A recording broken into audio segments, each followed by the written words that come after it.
MTN Sports, this is Bobcat Insider, sponsored by First Interstate Bank. Coach, how we doing? Welcome to the bye week. Yeah, exciting. The bye week falls for us. I think a good place and time. Excited to get a win.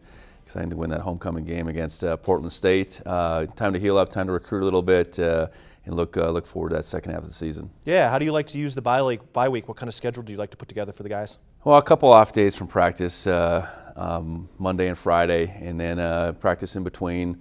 Start looking forward to the next opponent. Maybe go back to the basics in some areas, special teams in particular.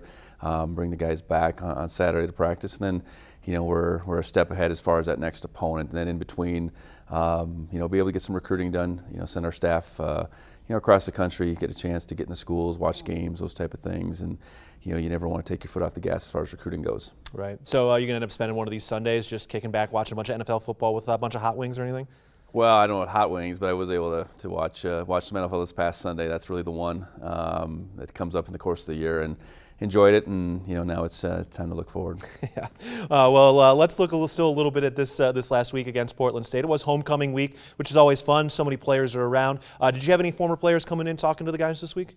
Yeah, we had a former player from the 1984 team, Kelly Davis, out of Butte. He was a receiver, still is our school's leading reception touchdowns, still leads in reception touchdowns, and has been very successful, has given back. He lives in Denver now, and he was able to give his perspective on what MSU had done for him and continues to do for him, and that's it's always encouraging for our guys to get those messages. Also this week, man, there were a lot of FCS upsets around in the top 5 or 6 of the rankings. When you kind of look at some of that stuff, do you use those as motivation tools for your players when you can say, hey, look, there's a lot of other top teams that have lost here recently? Well, I think what you look at is you got to constantly remind your team to show up every week, to prepare every week, no matter who you play. Some games might appear that they're going to be more challenging than others, that you can't have that mindset. And not to say that's what was happening across the country, but there was unranked, beating ranked teams all over the FCS. So, we just got to show up with a steady approach, keep taking care of our business. That's all you can do. And, our league is very tough this year. So week in, week out is going to be a challenge. I think our guys understand that. You mentioned the up and down, right? The trying to stay even, whether week to week, game to game, quarter to quarter, or even play to play. And I kind of felt like that was tested a little bit this week. Portland State, obviously a tremendous offense. They've got some dudes on that. And the targeting call against Nolan Askelson. So, when you look at that, how were the guys handling that play to play up and down of this week? I think we did all right. That sequence of events that happened in the second quarter, we had 3 penalties on that one drive. We had started to get some things going offensively at that time, and I think other than the one score we gave up, I thought we were playing pretty good defense. But we extended that drive, or allowed them to extend that drive on a couple different occasions. They score, they cut it to 17-14. It stays there. I think the good thing was there was no panic in our guys' eyes at halftime. It was a matter of regrouping, and that's kind of the way you have to be. It's not all going to work out for you. And whether you are looking play to play, quarter to quarter, half to half, game to game, it's never going to work out for you. So how do you respond moving forward has been, a big portion of what we've tried to instill in this group. So you see a group that's continuing to try to respond in the right way, trying to encourage one another to respond in the same way. And then a group of coaches really at halftime, I think they got our guys not only settled in, but just said, hey, here's our plan for the second half. I think we went out in the second half for the most part and did the things that we wanted to. We opened up a 24-point lead that they ultimately cut a little bit, but we were able to end the game then on offense. So it was a good game to get tested in some regard. And I think our guys, by and large, responded the way we wanted to. Yeah, you mentioned that drive that had the three penalties on it. John Johnson had the pass interference kind of at the goal line. The very next play, he was there to break up a pass over the middle against Darian Chase. That had to be really a heartwarming thing to see a guy back-to-back plays like that bounce back. Yeah, at that position, when you're playing a corner position, you're playing a lot of one-on-one football. It's not all going to go your way, and that's John. It was a kind of a bang interference call that he got. And the next play, they challenge him, and another aggressive play that he makes, and it's an incompletions. And that's, you got to have short memory, playing a lot of the positions, but corner probably more so than others. And I think John's got that mentality and continue to demonstrate it on Saturday. I do want to stay on the cornerbacks too. Andrew Powell, we've talked about him plenty, but one play really stands up when he was able to kind of break through and make a tackle in the backfield, just kind of slipped his block. That looked like one of those plays where he knew what was coming, he's done his tape work, he's watched his tape, he knows what those formations are, and he was totally fired up with that tackle in the backfield. That had to be a lot of fun to watch. It was a really aggressive play. It's one of those plays he better make. He took a chance, and I think that's what you have in Andrew, is a guy that feels really confident in his ability. Certainly confident in what he saw in that play, to your point, and he went and made the play. It's one of those that as a corner, your aggressiveness can get tested at times. I know later they kind of got him with the double move. So, Andrew's a really aggressive, has a really aggressive mindset for a young guy right now, a really confident mindset for a young guy, and we're going to continue to build off that with him, because I think we got a real player in Andrew Powell. It's fun to watch a true freshman play like that. All right, we're going to take a break, but when we get back, we're going to stay on the defensive backs, and we're going to talk a little bit about that next play mentality and how the 2014 Super Bowl plays a big role for Rylan Ort in that kind of mentality with the next episode of the Players Lounge coming up next on the Bobcat Insider. Welcome back to Bobcat Insider, sponsored by First Interstate Bank. My son, Justice, we always talk about, like, man, you mess up, don't nobody know. You know what I'm saying? Like, only person gonna know is Coach Johnson now, but Armstrong, whatever. We don't even know that you were supposed to step left, you were supposed to step right. But us DBs, the whole nation know when we mess up, right? So what's that? So you almost got to be almost overconfident then at that point, because you have some lows throughout it. Is there anything like mentally you guys rely on for some of those things, like maybe if you do get burnt or those type things, it helps you get back up and get you back trying again, or it's whatever? just like we all have bad days. Yeah. We all have bad reps, right? Yeah, no doubt. And those guys are on scholarship too, and they're starting football players too that you're going against. And so it's just a next play mentality, If you get beat, you still got to go compete the next play. It's like Malcolm Butler in the Super Bowl in 2014. He gets beat on that catch, right? On the sideline, thought he won the game. The dude catches it, picks it off at the goal line. You know what I'm saying? That's like next play. Exactly. Next play. As a DB, you got to be confident. You got to get it out of your head, and you got to go to the next rep. Short-term memory. Yeah, really. Okay. That's just the motto. Because you still got a whole game to play, and if that one play is just like in your head the whole game, your game is just gonna. Right. Yeah, but I think like that's easier than said than done, though. Absolutely. I'm still working on it too. Okay. Because I like to be perfect, but nobody's perfect. Yeah. So I'm like practicing, like if I give up a catch, okay, that's one catch. Like I can still be in a run fake and make it like a tackle for loss, Okay. So just and like having a routine after like every play to reset yourself, like no matter how it goes, a good play or a bad play, you gotta all right, eyes to the sideline, every play, no matter what, you gotta always just reset. Yeah. And then we have like, that's what we were talking about earlier, like our defense is close. We got like brothers patting us on the back saying it's good, like next play, like you got it, it's all right, like everyone makes mistakes. Yeah, nobody's yelling at anybody. It's like, it's, you got to go pick your brother up and say, hey, we got you. We still trust you. It's not like, one guy makes a catch on you, you're out the window. No, you're still on the team. We still, you're still our brother. We still trust you. We still have confidence in you. Because I had my lowest time in the Wyoming game, and then I just had so many people around me just telling me it's all right. Yeah. That made me feel better. Like that made me feel loved about the team. Like they care about me. So. All right, cool stories there with Rylan Ort, Lavelle Price Jr. kind of talking about how they coach each other up and how that DB room really supports each other. How do you coach that kind of player-to-player accountability, both building guys up and holding each other accountable? Well, I think within each group, the dynamics are maybe just a little bit different. I know you hope in each group you have a collection of older guys, a collection of younger guys, and that collection up and down is playing in some sort on Saturdays. So relative to games, I think that support system that you have out in the field has to be number one. I mean, you're going to get over the sideline and your coach is going to coach you up and everything, but in the moment, a coach can only yell so loud on the sideline to give instruction or to support or encourage or whatever. So that in-game encouragement that the guys are giving is so important, and that encouragement can come in different forms. I mean, it's a pat in the back or a kick in the butt, and they're a little bit different, and each guy might need it a little bit differently. Each moment might call for it to be different. So having those leaders like Rylan Lavelle to be able to really know what those touch points are is really a critical component for us just to move forward, to have a forward-thinking mentality, whether it's in the secondary, on defense, or within our whole team.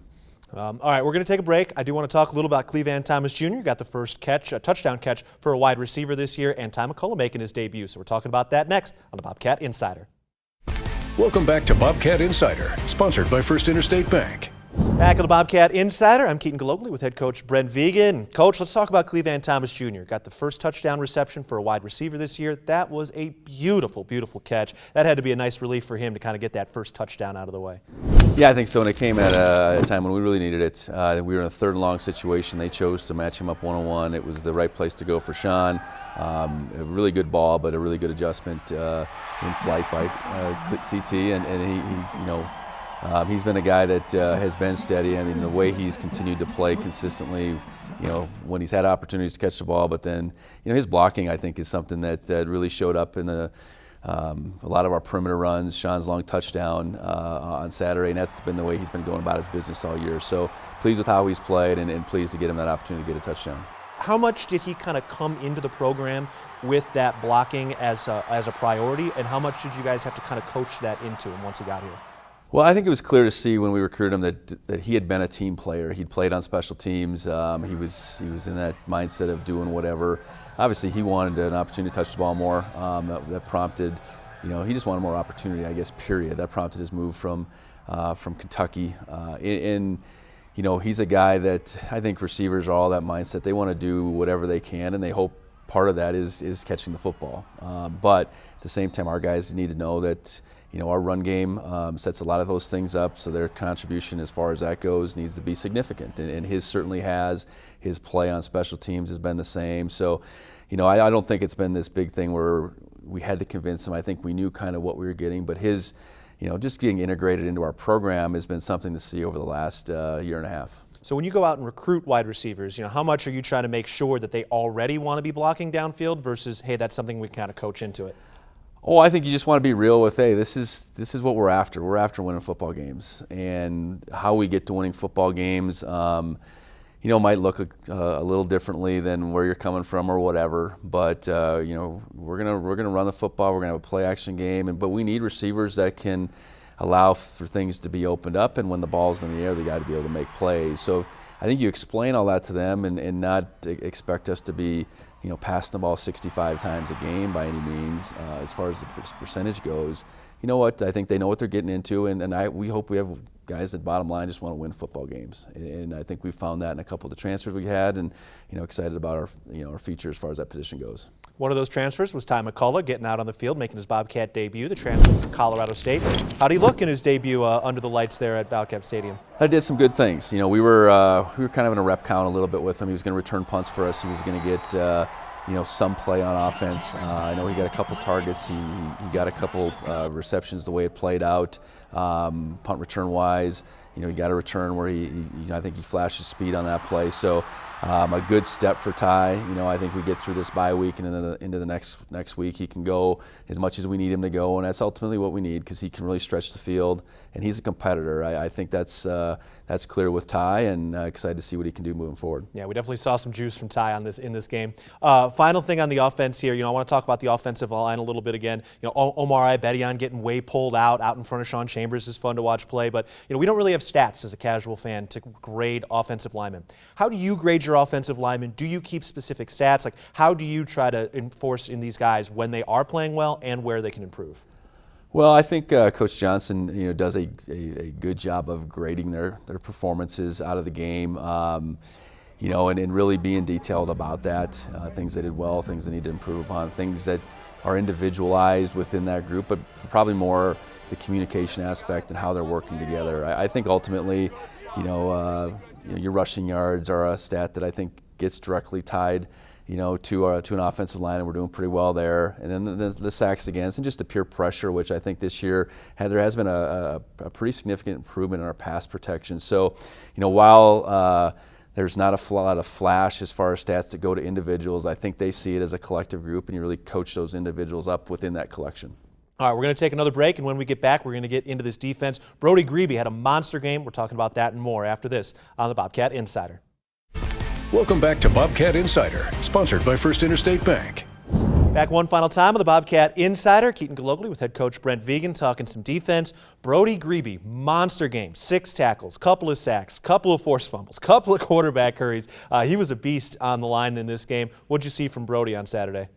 Well, he can be a force, and he was all over the place. You know, and you put up those kind of numbers as a defensive end, you're impacting the game quite a bit. And you know, being where he's supposed to be, making those plays in those one-on-one situations, impacting the quarterback is what that position's about, and Brody certainly was able to do that on Saturday.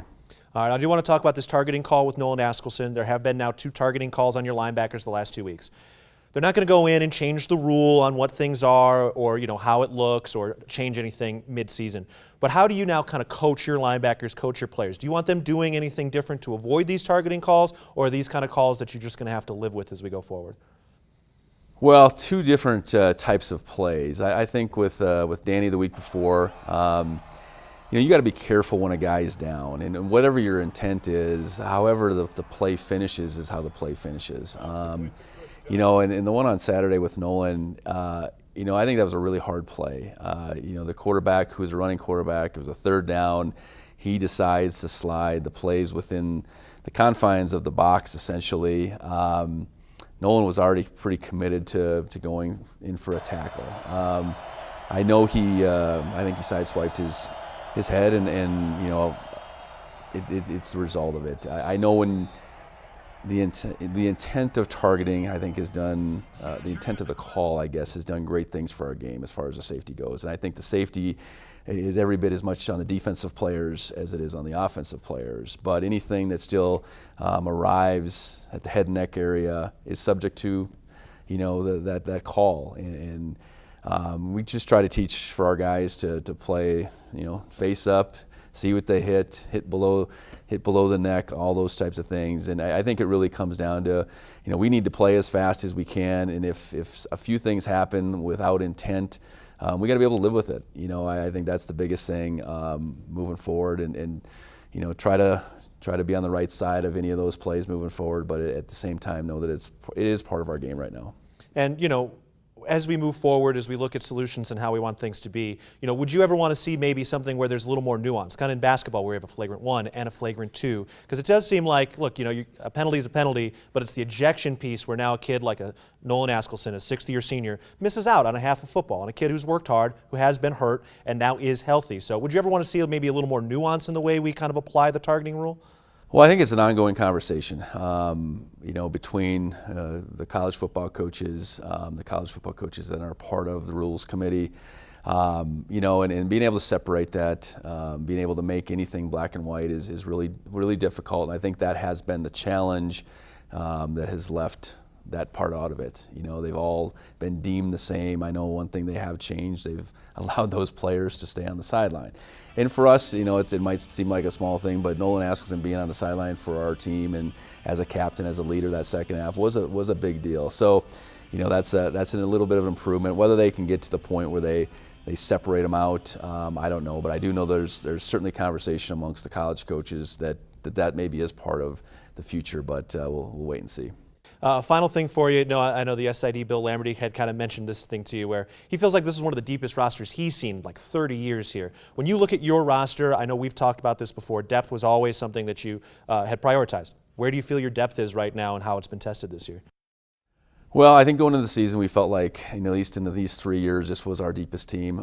Yeah, Bill will know more about the long-term thoughts on that. But, you know, I think we felt like each and every position had some fortified reserves in it, you know, as far as guys that could go in if need be. And we haven't been tested greatly there, but there's a few positions that have had to get down to a guy that certainly wasn't on the field much in those first couple games, and that's going to continue to happen. And those guys, by and large, have stepped up to those opportunities. So, you know, this is a big week to continue to move along as far as skill development and reps, so that come Game 9, Game 10, Game 11 down the road, if so-and-so that hasn't played in these first 5 games is out there, he's ready to go. So I think we feel good about it. I think we feel pretty good about our health right now. This week will help a lot in that regard. And, we need to keep this team moving along, and part of that is continuing to build that depth and being conscious of it. No doubt. Week 6, the bye week. Week 7, Cal Poly is at home, and we are back into the routine of things after that. Coach, appreciate the time. We'll talk to you again next week on the Bobcat Insider.